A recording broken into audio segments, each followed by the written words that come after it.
فإن زللتم من بعد ما جاءتكم البينة فاعلموا أن الله عزيز حكيم।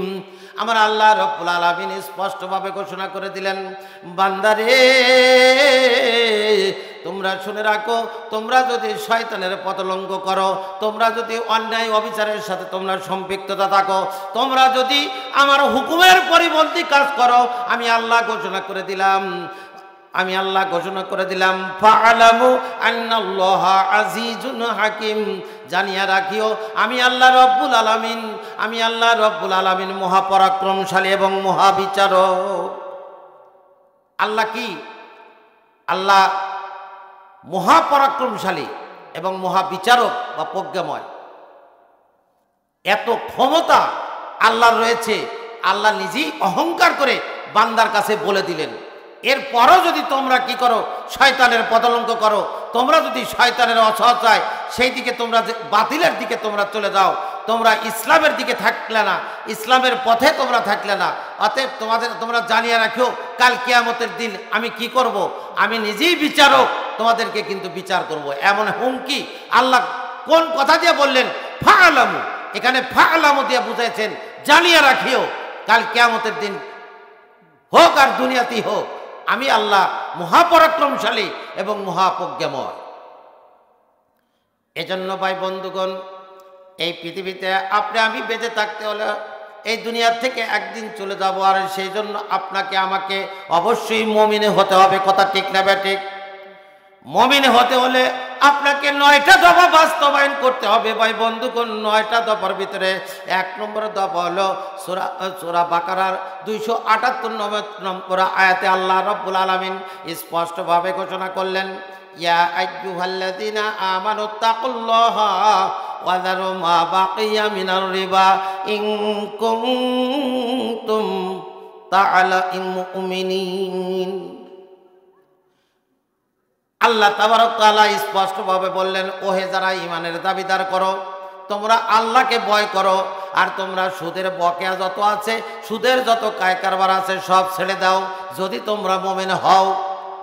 তাহলে এখানে মুমিন হওয়ার জন্য আল্লাহ 1 নম্বরের শর্ত দিলেন, আমাদেরকে কি করতে হবে? সুদের কোনো অংশ আমাদের পরিবারের ভিতরে থাকা যাবে না, আমাদের আমলের ভিতরে থাকা যাবে না। কারণ সুদ খাইলে নিজের মায়ের সাথে জেনা করার সমপরিমাণ গুনাহ আল্লাহ তার আমলনামায় দিয়ে দেয়। এই জন্য এই ধরনের গরহিয়াত কাজ থেকে আপনি যদি পুত পবিত্র থাকেন, আল্লাহ বললেন যে তুমি যদি মুমিন হয়ে থাকো তাহলে তুমি অবশ্যই সুদের সকল বকেয়া থেকে তুমি ছেড়ে দাও। তাহলে আল্লাহ রাব্বুল আলামিন মুমিন হওয়ার যে 1 নম্বর দফা বাস্তবায়ন করতে হবে, এটা আপনার দ্বারা কায়েম হয়ে যাবে ইনশাআল্লাহ।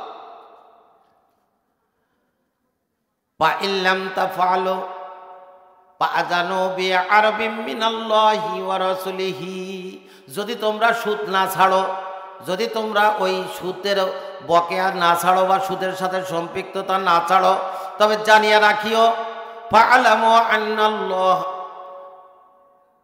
সুদের বকেয়া থেকে যদি তোমরা ছেড়ে না দাও তাহলে আল্লাহ রাব্বুল আলামিন তোমাদেরকে কি করবে? ছাড়বে না। তোমরা কখনো ইমানের যে 1 নম্বর দফা মূল্যায়ন এটা তোমার হলো না। এজন্য ভাই 2 নম্বর আপনাকে মুমিন হতে হলে সূরা আল ইমরানের 102 নম্বর আয়াতে আল্লাহ তাআলা স্পষ্টভাবে বলে দিয়েছেন, ইয়া আইয়ুহাল্লাযীনা আমানুত্তাকুল্লাহা হাক্কা তুকাতিহি ওয়া লা তামুতুন্না ইল্লা ওয়া আনতুম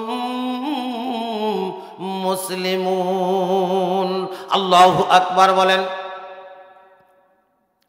আমার আল্লাহ তাআলা স্পষ্টভাবে ঘোষণা করে দিলেন, ওহে যারা ঈমানের দাবি করো, তোমরা আল্লাহকে ভয় করো, আর তোমরা কি করো?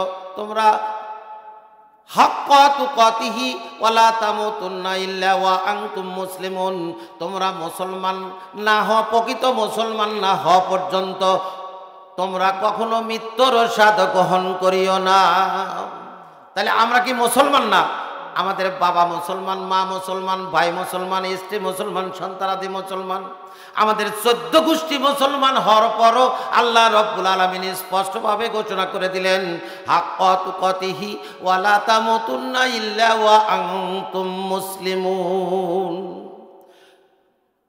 প্রকৃত মুসলমান না হওয়া পর্যন্ত আল্লাহ রব্বুল আলামিন কখনো কি করবে না, আপনি প্রকৃত মুসলমান না হওয়া পর্যন্ত আপনি মৃত্যুর স্বাদ গ্রহণ করতে পারবেন না। গ্রহণ করার জন্য আল্লাহ নিজেই কি করলেন, বারণ করলেন। এরপরে 3 নম্বরে আল্লাহ রব্বুল আলামিন স্পষ্টভাবে বলে দিয়েছেন, সূরা মায়দার 35 নম্বর আয়াতে বললেন, ইয়া আইয়ুহাল্লাযীনা আমানুত্তাকুল্লাহা ওয়াবতাগু ইলাইহিল ওয়াসিলাতা ওয়াজাহিদু ফি সাবিলিহি লাআল্লাকুম তুফলিহুন। আমার আল্লাহ ঘোষণা করলেন, ওই যারা ইমানের দাবি করো তোমরা কি করো, আল্লাহর উপর আল্লাহকে ভয় করো, আর ওয়াবতাগু ইলাইহিল ওয়াসিলাতা তোমরা ওসিলা ধরো। আর এই ওসিলাটা বেশিরভাগ লোকে পীর মুরিদকে বোঝায়, কিন্তু ভাই তা নয়। আল্লাহ রব্বুল আলামিন স্পষ্টভাবে ঘোষণা করে দিয়েছেন, আমার রাসূলুল্লাহ সাল্লাল্লাহু আলাইহি ওয়াসাল্লাম এই ওয়াবতাগু ইলাইহিল ওসিলা দিয়া তাফসীর করেছেন, ওসিলা দিয়া তিনি ব্যাখ্যা দিয়েছেন। তাফসীরে জালালাইনে আসছে ওসিলা শব্দের অর্থ হলো 3টা, একটা হলো কোরআন, আর একটা হলো নেক কাজ, আর একটা হলো রাসূলুল্লাহ সাল্লাল্লাহু আলাইহি ওয়াসাল্লামের প্রতি সম্মান প্রদর্শন করা। কয়টা বললাম? 3টা। অথচ কিছু সংখ্যক লোকেরা বলে ওই পীর মুরিদ না ধরলে ওটাই হলো উসিলা, আর উসিলা না ধরা পর্যন্ত সে জান্নাত পাবে না। এটা কখনো সঠিক না। আমার রাসূলুল্লাহ সাল্লাল্লাহু আলাইহি ওয়াসাল্লাম স্পষ্টভাবে বলে দিয়েছেন উসিলা শব্দের 3টা অর্থ, একটা হলো কোরআন, আর একটা হলো কিয়াম, আর একটা হলো নেক কাজ করা, আর একটা হলো রাসূলুল্লাহ সাল্লাল্লাহু আলাইহি সাল্লামের প্রতি সম্মান প্রদর্শন করা। যেই কোরআনুল কারীম আমাদের মাঝে 6666টি আয়াত আমাদের মাঝে আল্লাহ রাব্বুল আলামিন নাজিল করলেন, এর ভিতরে 500 আয়াত আমাদের জন্য ফরজ করে দিয়েছেন। তার ভিতরে এই একটা আয়াত আমাদের জন্য ফরজ করলেন। আল্লাহ বললেন, ওয়াবতাগু ইলাইহিল ওয়াসিলাতা, তোমরা দুনিয়াতে যতদিন বেঁচে থাকো তোমরা কি করো, ওসিলা খোঁজো। তার মানে তোমরা কোরআন খোঁজো, তার মাঝে তোমরা নেক কাজ করো, আর তোমরা রাসূলের প্রতি কি করো, সম্মান প্রদর্শন করো।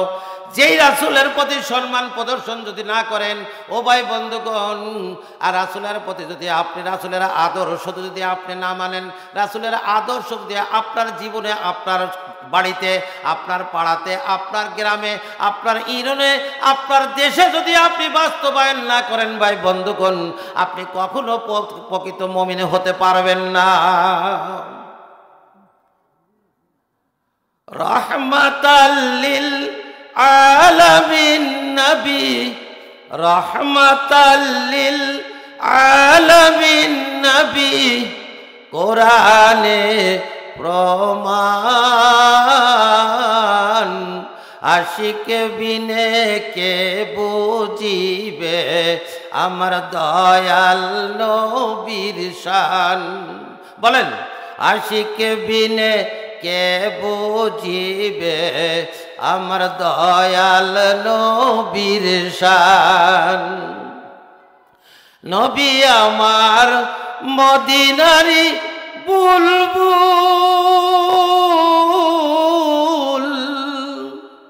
নবী আমার মদিনারি বুলবুল, আমার আল্লাহ নাম লিখিলেন হাবিবে রাসূল।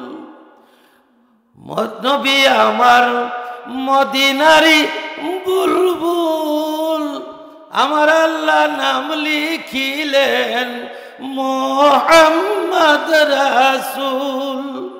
ওই নবীকে না পানিলে, ওই নবীর আদর্শ না মানিলে ঈমান থাকবে না। আশিক বিনে কে বুঝিবে আমার দয়াল নবীর শান। উম্মত বিনে কে বুঝিবে আমার দয়াল নবীর শান। বলেন আল্লাহু আকবার। ও ভাই বন্ধুগণ, বলতেছিলাম আপনি মুমিন হওয়ার জন্য 4 নম্বর শর্ত হলো, 4 নম্বরে আপনি অবশ্যই বাস্তবায়ন করতে হবে সূরা তাওবার 119 নম্বর আয়াতে আল্লাহ তাবারক তাআলা স্পষ্টভাবে ঘোষণা করলেন, ইয়া আইয়ুহাল্লাযীনা আমানুত্তাকুল্লাহা ওয়া কুনু মা'আস সাদিকিন। আল্লাহু আকবার বলেন। ও ভাই বন্ধুগণ শুনে রাখুন, আমার আল্লাহ ডাক দিয়ে বললেন, ওহে তোমরা যারা ইমানের দাবি করো, তোমরা কি করো? আল্লাহ রব্বুল আলামিনকে কি করো? আল্লাহকে ভয় করো। আর তোমরা দুনিয়াতে যে চলাফেরা করবে, তোমরা অবশ্যই সত্য ওয়াকুনু মা'আস সাদিকিন। তোমরা কি করো? সত্যবাদীদের তোমরা কি হও? সাথী হয়ে যাও। সত্যবাদীদের সাথী হতে হবে। এই সত্যবাদীদের সাথী হওয়ার জন্য আমার আল্লাহ রব্বুল আলামিন ঘোষণা করে দিলেন, ভাই বন্ধুগণ, এই দুনিয়াতে কোনো চোর বদমাইশের সাথে আপনার বন্ধুত্ব করা যাবে না। এই দুনিয়াতে আপনি কোনো কাফের মুশরিকের সাথে আপনার বন্ধুত্ব করা যাবে না। আপনার বন্ধুত্ব করতে হবে একজন সত্যবাদী লোক। সত্যবাদী লোক কারা ভাই? যিনি ঘুষ খায় সেই নাকি? যিনি ঘুষ খায়। সত্যবাদী লোক যিনি সুদ খায় সেই কি সত্যবাদী? সত্যবাদী লোক কি ওই যে ব্যক্তি জেনা করে সেই কি সত্যবাদী? না না না ভাই বন্ধুগণ, সত্যবাদী লোক হলো যিনি 5 ওয়াক্ত নামাজ পড়ে, তিনি সুদ খায় না, ঘুষ খায় না, অন্যায় করে না, অবিচার করে না, জেনা করে না, ব্যভিচারী করে না, এবং অন্যায় অবিচার থেকে তিনি বিরত থাকে এবং মানুষের প্রতি সৎ কাজের আদেশ দেয় আর অসৎ কাজ থেকে নিষেধ করে, মা বাবার খেদমত করে, নিজের স্ত্রী সন্তানাদের প্রতি ভালোবাসা তৈরি করে। ও ভাই বন্ধুগণ, এরাই সত্যবাদী। এই সকল লোকদের সাথে সাথী হওয়ার জন্য আমার আল্লাহ রব্বুল আলামিন স্পষ্টভাবে ঘোষণা করে দিলেন। এজন্য আল্লাহ 4 নম্বর আপনাকে মুমিন হওয়ার জন্য যে শর্ত দিলেন, সেটা হলো সত্যবাদী লোকের আপনার কি হতে হবে? সঙ্গী হতে হবে। অন্য কোন লোকের সাথে আপনার সঙ্গী হওয়া যাবে না। বলে কথা ঠিক না ব্যাঠিক? 5 নম্বরে আল্লাহ রব্বুল আলামিন বললেন সদা সত্য কথা বলতে হবে। এটা সূরা আহজাবের 70 নম্বর আয়াতে আল্লাহ বলেছেন, ইয়া আইয়ুহাল্লাযীনা আমানুত্তাকুল্লাহা ওয়া কুলু কাওলান সাদীদা। আল্লাহু আকবার বলেন। আমার আল্লাহ ঘোষণা করলেন, তোমরা দুনিয়াতে যতদিন বেঁচে থাকো মিথ্যা কথা ছেড়ে দাও, সদা সত্য কথা বলবে।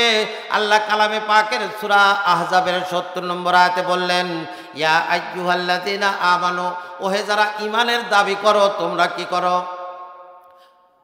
আমানুত্তাকুল্লাহ, তোমরা আল্লাহকে ভয় করো। ওয়া কুলু কাওলান সাদীদা, আমার আল্লাহ বললেন বান্দারে তোমরা যখন কথা বলবে সেটা যেন অবশ্যই সত্য কথা হয়। সত্য কথা বলবে, মিথ্যা কথা বলবে না। যারা সত্য কথা বলবে তারা ঈমানের 5 নম্বর দাবি, 5 নম্বর শর্ত পালন হয়ে যাবে। 6 নম্বর হলো আমার নবীর আদর্শকে মেনে নেওয়া। আল্লাহু আকবার কন। আপনি যদি ইমানদার হতে চান, আমার নবীর আদর্শ যদি আপনি মানতে পারেন, তাহলে আল্লাহর কসম আপনি 6 নম্বর আপনি শর্ত আপনার পালন হয়ে যাবে। আপনি রাসূলুল্লাহ সাল্লাল্লাহু আলাইহি সাল্লামের আদর্শ আপনাকে মানতে হবে। রাসূলুল্লাহ সাল্লাল্লাহু আলাইহি সাল্লাম পুরা 10টি বছর ইসলামী স্টেট কায়েম করে রাজত্ব করেছেন। এটা কি আপনার আমার জন্য এই আদেশটা মানা লাগবে না বলেন তো? অবশ্যই কিন্তু এটা আমাদের পালন করতে হবে। রাসূলুল্লাহ সাল্লাল্লাহু আলাইহি সাল্লাম 10 বছর রাজত্ব করছেন, প্রেসিডেন্ট ছিলেন রাসূল। আর তিনি ওই আদর্শ যদি আমরা না মানি, উনি যখন প্রেসিডেন্ট ছিলেন তখন ইসলামী স্টেট কায়েম হয়েছিল। আর একটা লোক সুদ খায় নাই, ঘুষ খায় নাই, অন্যায় করে নাই, অবিচার করে নাই। সেই রাজ্য বাংলাদেশে কি আমরা করতে চাই কি চাই না? সেই রাজ্য বাংলাদেশে কি আমরা চাই না? ও ভাই বন্ধুগণ শুনে রাখেন, যেই এই বাংলাদেশে পার্লামেন্টে পলিথিনকে নিষেধ করার জন্য এমনি বহুত জায়গায় বলা হয়েছিল, মিটিং মিছিলে বলা হয়েছিল, কাজ হয় নাই। শেষ পর্যন্ত পার্লামেন্টে একটা পলিথিনকে নিষেধ করার জন্য পার্লামেন্টে আইন পাশ করে। পলিথিন নিষেধের জন্য যদি পার্লামেন্টে আইন পাশ করার প্রয়োজন হয়, এদেশে সুদ ঘুষ, এদেশে নামাজ কায়েম, এদেশে বেশ্যাবৃত্তি সব দূর করার জন্য কি আইন পাশ করা দরকার আছে কি নাই? সেই আইন বাংলাদেশে ওই সময় পাশ হবে যতক্ষণ পর্যন্ত এই বাংলাদেশ ইসলামী স্টেট কায়েম না হবে। এজন্য ইসলামী স্টেট কায়েম না হওয়া পর্যন্ত আপনি এদেশে সুদকে বন্ধ করতে পারবে না। ইসলামী স্টেট কায়েম না হওয়া পর্যন্ত আপনার নামাজের জন্য বাধ্যতামূলক করা সম্ভব না। ইসলামিক স্টেট কায়েম না হওয়া পর্যন্ত এদেশে কখনো আপনার অন্যায়, অবিচার, জুলুম, মিথ্যা সাক্ষী, মিথ্যা কেস এগুলো বন্ধ হবে না। তো এজন্য ইসলামী স্টেট কায়েম হলে এদেশে সব দূর হয়ে যাবে। এ দেশটা হবে সোনার সোহাগ। যেরকম রাসূলুল্লাহ সাল্লাল্লাহু আলাইহি ওয়াসাল্লাম 10 বছর রাজত্ব করে রাসূলের যুগে একটা সোনার রাষ্ট্র হিসাবে উনি উপহার দিয়েছিলেন। কথা ঠিক না বেটি? সেই কোরআন এখনো আছে, সেই রাসূলের নাম, সেই রাসূলের হাদিস এখনো রয়েছে, আছে কি নাই বলেন তো?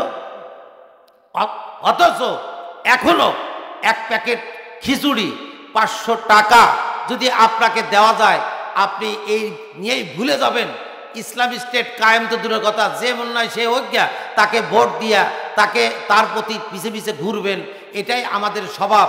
কিন্তু এই স্বভাব থেকে যেদিন আমরা ঘুরিয়ে না আসতে পারবো, ততক্ষণ পর্যন্ত এই বাংলাদেশে ইসলামী স্টেট কায়েম হবে না। ও ভাই, ইসলামী স্টেট কায়েম হলে এই বাংলাদেশ একটা সোনার বাংলা হিসেবে পরিণত হবে ইনশাআল্লাহ। সবাই বলেন ইনশাআল্লাহ। আল্লাহ তাআলা স্পষ্টভাবে ঘোষণা করে দিয়েছেন। ভাই বন্ধুগণ শুনে রাখেন, 6 নম্বর আমার রাসূলুল্লাহ সাল্লাল্লাহু আলাইহি ওয়াসাল্লামকে আদর্শ মানা, এটাই হলো 6 নম্বর আপনার ইমানের শর্ত। এটা সূরা হাদীদের 28 নম্বর আয়াতে আল্লাহ তাআলা স্পষ্টভাবে ঘোষণা করলেন, ইয়া আইয়ুহাল্লাযীনা আমানুত্তাকুল্লাহা ওয়া আমিনু বিরাসূলিহি ইউতিকুম কিফলাইনি মির রাহমাতিহি ইয়াজআল লাকুম নূরা তামশিনা বিহি তামশুনা বিহি মির ওয়ায়াগফির লাকুম আল্লাহু গফুরুর রহিম।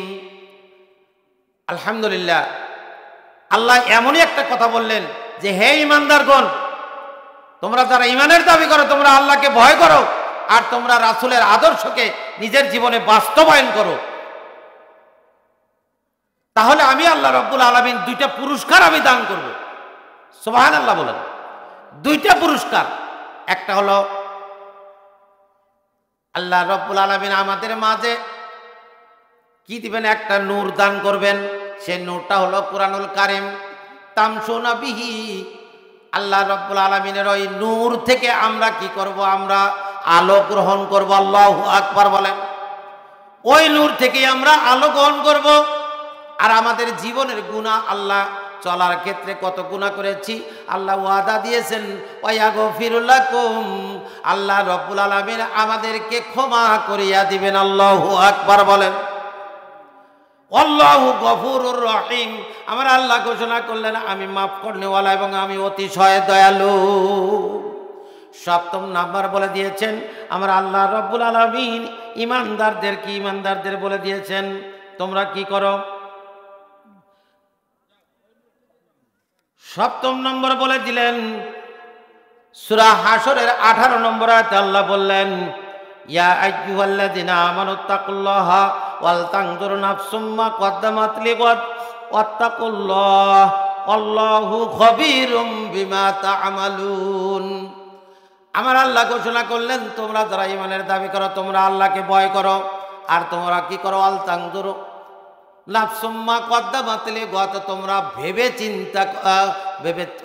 তোমরা একটু ভাবনা করো বা চিন্তা করো ভবিষ্যতের জন্য তোমরা কি পাঠালে।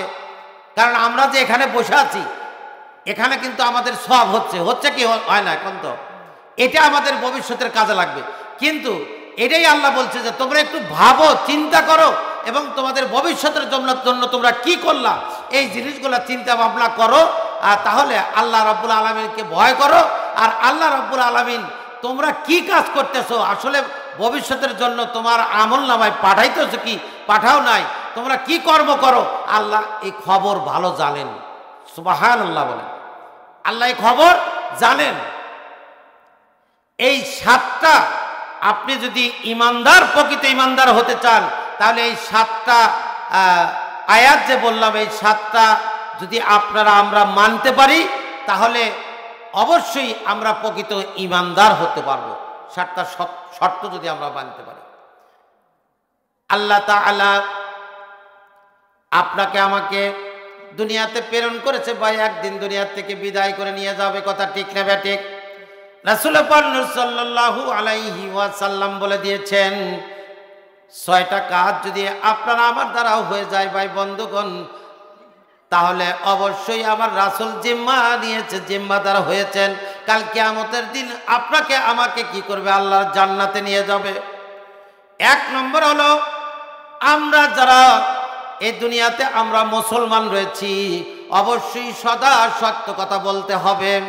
এটা যদি আপনি বলতে পারেন, আমার রাসূলুল্লাহ সাল্লাল্লাহু আলাইহি ওয়াসাল্লাম স্পষ্টভাবে ঘোষণা করলেন, ও আমার উম্মতেরা শুনে রাখো, তোমরা যদি মিথ্যা কথা ছেড়ে দাও আর সত্য কথা বলো, তাহলে আমি রাসূল কাল কিয়ামতের দিন, মুসিবতের দিন তোমাদেরকে আমি রাসূল জান্নাতে নেওয়ার জন্য আমি জিম্মাদার হয়ে যাব। 2 নম্বর হলো, আপনার ওয়াদা দিয়ে ওয়াদা খেলাপ করা যাবে না, ওয়াদাকে পূরণ করতে হবে। যারা এই ওয়াদাকে খেলাপ করে, আমার রাসূল বলে দিয়েছেন তাদেরকে কখনো কি করবে না, সুপারিশ করবে না। যারা ওয়াদা দিয়ে ওয়াদা খেলাপ করবে না, যারা ওয়াদা দিয়ে ওয়াদা পালন করবে, আমার রাসূল ওয়াদা দিয়েছেন কাল কিয়ামতের দিন তাদেরকে অবশ্যই আল্লাহ জান্নাতের রাসূল জান্নাতের জন্য সুপারিশ করবে। 3 নম্বরে হলো, আমানতের খেয়ানত না করা। আমানত রেখেছে আপনার কাছে, আপনার সন্তান আপনার কাছে আমানত, আপনার স্ত্রী আপনার কাছে আমানত, আপনার মা বাবা আপনার কাছে আমানত। শুধু টাকা পয়সাই শুধু আমানত নয়, আপনার মা বাবা ঘরে রয়েছে ভাই বন্ধুগণ, ওই মা বাবার প্রতি যদি আপনি শ্রদ্ধা না করেন, মা বাবাকে যদি আপনি সেবা না করেন, আপনার সন্তানাদিকে যদি আপনি কামাই করে না খাওয়ান বা তাদেরকে লালন পালন করতে যদি আপনি ব্যর্থতা হন, তাহলে হবে না। সব কিছু যদি এই আমানতগুলো যদি আপনি খেয়ানত না করেন, সুন্দরভাবে পরিচালনা করেন, আমার রাসূল সাল্লাল্লাহু আলাইহি ওয়াসাল্লাম স্পষ্টভাবে ঘোষণা করে দিয়েছেন, কাল কিয়ামতের দিন, মুসিবতের দিন, আমি আল্লাহ রাব্বুল আলামিন তাদেরকে আমি জান্নাতে নেওয়ার জিম্মাদার হয়ে যাব। 4 নম্বরে হলো, আপনার নজরটা যদি আপনি নিম্নগামী করেন, আপনার নজরটা যদি আপনি হেফাজত করেন, কোনো বেগানা নারী বা কোনো ব্যক্তির প্রতি আপনার যদি লোভ না থাকে, আপনি যদি না তাকান, আপনি যদি আপনার চোখটাকে যদি আপনি হেফাজত করতে পারেন, আমার রাসূলুল্লাহ সাল্লাল্লাহু আলাইহি ওয়াসাল্লাম বলে দিয়েছেন, কাল কিয়ামতের দিন, মুসিবতের দিন, যেই দিন 4 আঙ্গুল মতান্তরে 1 মাইল উঁচা থেকে সূর্য তাপ দিতে থাকবে, সেই কঠিন হাসরের দিন আমার আল্লাহ ঘোষণা করে দিলেন, ওই ব্যক্তিকে আল্লাহ রব্বুল আলামিনের রাসূল তার পবিত্র জবান দিয়ে বলে দিয়েছেন, তাকে জান্নাতে নেওয়ার জন্য জিম্মাদার হয়ে যাবে। 5 নাম্বার হলো, আপনার লজ্জাস্থান। আপনার লজ্জাস্থান যদি আপনি কি করেন, হেফাজত করতে পারেন ভাই বন্ধুগণ, আল্লাহ রাব্বুল আলামিন বলে দিয়েছেন, আপনার লজ্জাস্থান যদি আপনি হেফাজত করতে পারেন, তাহলে আমার রাসূলুল্লাহ সাল্লাল্লাহু আলাইহি ওয়াসাল্লাম ওই ব্যক্তিকে কাল কিয়ামতের দিন সুপারিশ করার জন্য জিম্মাদার হয়ে যাবে। ও ভাই 6 নাম্বার হলো, আপনার এই 2টা হাত, এই 2টা হাত যদি আপনি কন্ট্রোল করতে পারেন, এই দুনিয়াতে কোনো ব্যক্তির একটা টাকা ওই হাত দিয়ে আপনি হরণ করেন নাই, একটা টাকা আপনি নষ্ট করেন নাই, এই হাত দিয়ে আপনি সুদের অঙ্ক কষেন নাই, এই হাত দিয়ে আপনি অন্যায় অবিচার করেন নাই, এই হাত দ্বারা আপনার কোনো ব্যক্তির ক্ষতি হয় নাই। আমার রাসূল সাল্লাল্লাহু আলাইহি ওয়াসাল্লাম স্পষ্টভাবে ঘোষণা করে দিলেন, কাল কিয়ামতের দিন, মুসিবতের দিন আমি রাসূল ওই ব্যক্তিকে কি করব, জান্নাতে নেওয়ার জন্য আমি রাসূল জিম্মাদার হয়ে যাব। আল্লাহু আকবার বলেন। এজন্য আমি অনুরোধ করব, এই দুনিয়াতে আমরা কতদিন বেঁচে থাকবো? এই দুনিয়া ছেড়ে আমাদেরকে চলে যেতে হবে, আর চলে যাওয়াটা গ্যারান্টি, গ্যারান্টি বাই গ্যারান্টি। আল্লাহ তাবারক তাআলা স্পষ্টভাবে ঘোষণা করে দিয়েছেন, আপনি যত কঠিন জায়গায় লুকিয়ে থাকেন না কেন, আল্লাহ ইদরিকুকুমুল মাউতা ওয়ালাউ কুনতুম ফি বুরুজিম মুশাইয়্যিদা, পাথর দিয়া যদি বেষ্টন করে আপনি লুকিয়ে থাকেন, সেখান থেকেও আল্লাহ নিয়ে যাবে। কথা ঠিক নেবে? ঠিক, সেখান থেকেও আল্লাহ নিয়ে যাবে। এজন্য আসুন আমরা সবাই আল্লাহ রাসূলের প্রতি শ্রদ্ধাশীল হই। আল্লাহর হুকুম মানতে হবে, আর রাসূলের তরিকা অনুযায়ী নিজের জীবনকে বাস্তবায়ন করতে হবে। ও ভাই বন্ধুগণ, আজকে কিন্তু আমাদের মসজিদের জালসা, এই মসজিদের জালসায় আমরা অংশগ্রহণ করতে পেরেছি, এজন্য আমরা ধন্য নাকি বলেন তো? আমরা আসলে কিন্তু ধন্য। আমি কিন্তু প্রথম শুরুতেই বলেছি, মান বানা লিল্লাহি মাসজিদান বানাল্লাহু লাহু বাইতান ফিল জান্নাহ। আমার রাসূলুল্লাহ সাল্লাল্লাহু আলাইহি ওয়াসাল্লাম স্পষ্টভাবে ঘোষণা করে দিয়েছেন, যারা মসজিদের সাথে তাল্লুক রাখলো, মসজিদকে তৈরি করলো, মসজিদের সহযোগিতা করলো, আমার রাসূল সাল্লাল্লাহু আলাইহি ওয়াসাল্লাম স্পষ্টভাবে ঘোষণা করে দিলেন, কাল কিয়ামতের দিন, মুসিবতের দিন, আর জান্নাতের ভিতরে আমার আল্লাহ রব্বুল আলামিন কি করবেন? ওই ব্যক্তির জন্য একটা বালাখানা তৈরি করবেন। আল্লাহু আকবার বলেন। সেই বালাখানাটা এমন বালাখানা হবে ভাই বন্ধুগণ, সেই বালাখানাটা হবে হীরা মাণিক্য মুক্তা দিয়ে, একের পর এক হীরা মাণিক্য মুক্তা দিয়ে কি করবেন? আল্লাহ ওই জান্নাতটা, ওই বালাখানাটা তৈরি করবেন। সেই বালাখানাটা দান করবেন যারা মসজিদে দান করবে, মসজিদের সহযোগিতা করবে, মসজিদ বানানোর জন্য যারা টাকা পয়সা শ্রম ব্যয় করবে, আল্লাহ তাদের জন্যই ওই বালাখানাটা দিবেন। এই বালাখানা কি আমরা নেওয়ার জন্য রাজি আছি না? রাজি আছি না? অবশ্যই সবাই রাজি আছি ইনশাআল্লাহ। আল্লাহ তাআলা রাসূল তার স্পষ্টভাবে তার জবান দিয়ে বলে দিয়েছেন, তবুকের যুদ্ধের জন্য হযরতে ওমর রাদিয়াল্লাহু তাআলা আনহু, হযরত ওসমান রাদিয়াল্লাহু তাআলা আনহু, হযরত আবু বকর রাদিয়াল্লাহু তাআলা আনহুকে ডাক দিয়ে বলল, ওহে সাহাবারা, তোমরা শুনে রাখো, আমরা তবুকের যুদ্ধে যাব। সেই তবুকের যুদ্ধে আমাদের অনেক খরচ রয়েছে। সেই খরচের জন্য কি করলো রাসূলুল্লাহ সাল্লাল্লাহু আলাইহি সাল্লাম? মসজিদে নববীতে নিজের চাদরটা বিছায়া দিল, যাও যাও তোমরা বাড়িতে চলে যাও, কে কি দান করবা তোমরা নিয়ে আসো, আমি রাসূল দেখতে চাই। হযরতে ওসমান রাদিয়াল্লাহু তাআলা আনহু বাড়িতে গেল, তার সম্পদের 3 ভাগের 1 ভাগ সম্পদ এনে কি করলো? সেই চাদরের উপরে রাখলো। আর হযরতে ওমর রাদিয়াল্লাহু তাআলা আনহু কি করলো? তার অর্ধেক সম্পদ এনে ওই চাদরের উপরে রাখলো। আর হযরতে আবু বকর রাদিয়াল্লাহু তাআলা আনহু তার সমুদয় সম্পদ নিয়ে সে রাসূলের দিকে রওনা হলো, মসজিদে নববীর দিকে রওনা হলো। এমতো অবস্থায় তার আবু বকরের স্ত্রী হযরতে রোমানা রাদিয়াল্লাহু তাআলা আনহা ডাক দিয়া বলল, ওহে আমার স্বামী, আপনি শুনে রাখেন, আপনি আপনার সম্পদ, সমুদয় সম্পদ দিয়ে আপনি কি করলেন? রাসূলের কাছে আপনি তবুকের যুদ্ধের জন্য দান করে ধন্য হয়ে যাচ্ছেন, কিন্তু আমি রোমানা কি দিয়ে ধন্য হব? আমার তো কিছু নাই। এমতো অবস্থায় রোমানা রাদিয়াল্লাহু তাআলা আনহা সে তার নিজের পরনের কাপড়টা পাটি পরে পরনের কাপড়টা পটলা বাঁধলো, আর ওই চুলার থেকে ছাইগোলা কি করলো? পটলা বাঁধলো। এইগুলা নিয়ে কি করলো, রাসূলের হাতে দিল আর বলল যে আমার কোনো ব্যক্তিগতভাবে কোনো পুঁজি নাই, আমার এই দুইটা জিনিসই আমার হাতে ছিল। এ আবু বকর আমার স্বামী, আপনি রাসূলের কাছে এই দুইটা জিনিস দিয়ে দিবেন। দেওয়ার পরে এই দুইটা জিনিস দিয়ে যেন কি করে সাহাবারা কাল যখন যুদ্ধ করবে, ক্ষত বিক্ষত হবে, এই ছাইগুলা দিয়ে কি করবে, সেখানে ক্ষত বিক্ষত জায়গায় লাগাবে। আর এই আমার কাপড়টা ছিঁড়ে ছিঁড়ে যেন তারা কি করে, ব্যান্ডেজ করে।